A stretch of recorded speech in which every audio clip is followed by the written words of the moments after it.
What's going on, everybody? It's Mr. Cruz. In this video, I'm going to show you guys how to use musictheory.net and how to complete the ear training interval identification assignments. So all this stuff here that I have in my Word document that you see on the screen is on your Schoology, and I'm just making this video to show you exactly what to do. So go to musictheory.net/exercises/ear interval/bunch of letters and numbers. Okay, you're going to copy that and then you're going to paste it into your web browser and click enter, and you're going to go to this page right here called interval ear training. Nothing to worry about as far as registering or signing up. It's completely free. So once you're on this page, okay, you're going to click on these three dots up here. This is step 2, by the way. And then click on reset scores and click on reset, this red part. After that, go back to the three dots, go to show web settings, and where it says remember score, make sure that this is off.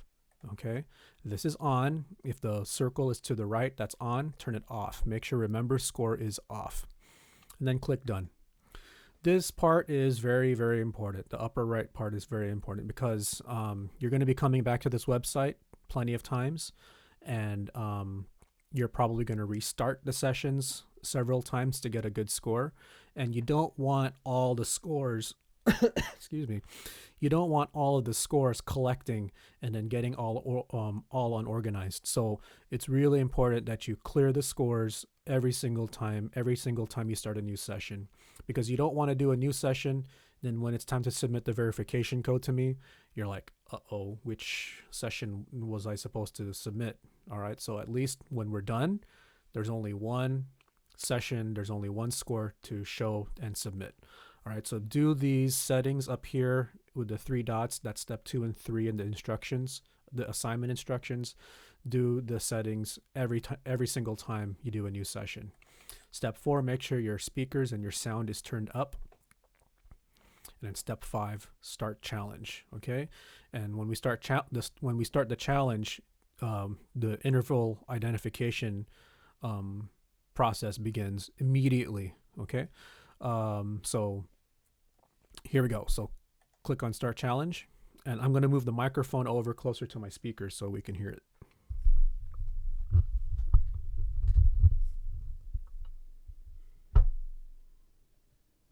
Okay, so here we go. Start challenge. All right, so these are your attempts. How many right or wrong you're getting.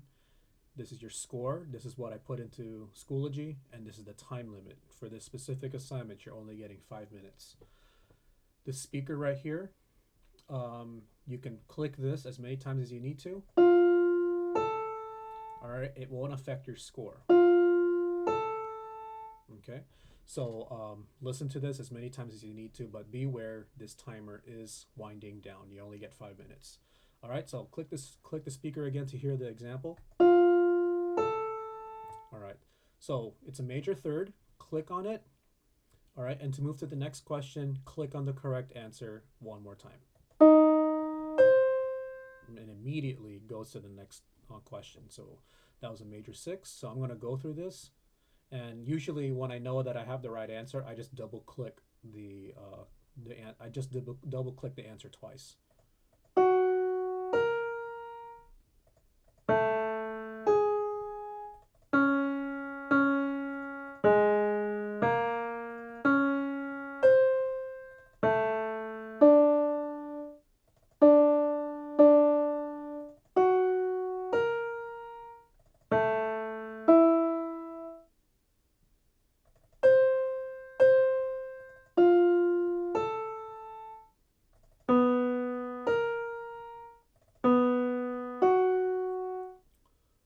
Okay, so let's pretend I got one wrong. Okay, so obviously that previous play, this one is a perfect 5th.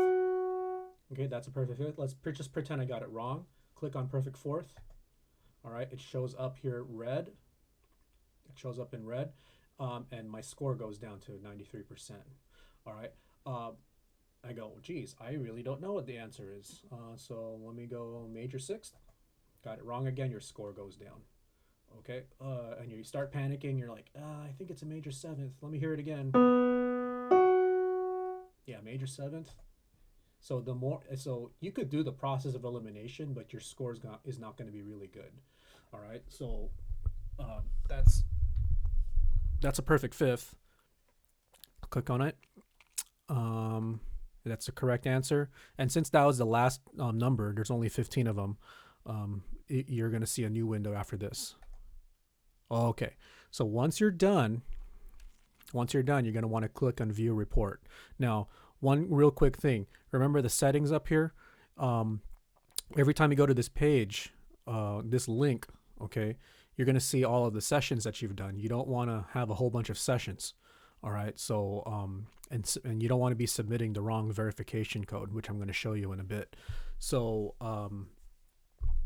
it's really important that you do those settings in step 2 and 3 every single time. All right. So once you're done,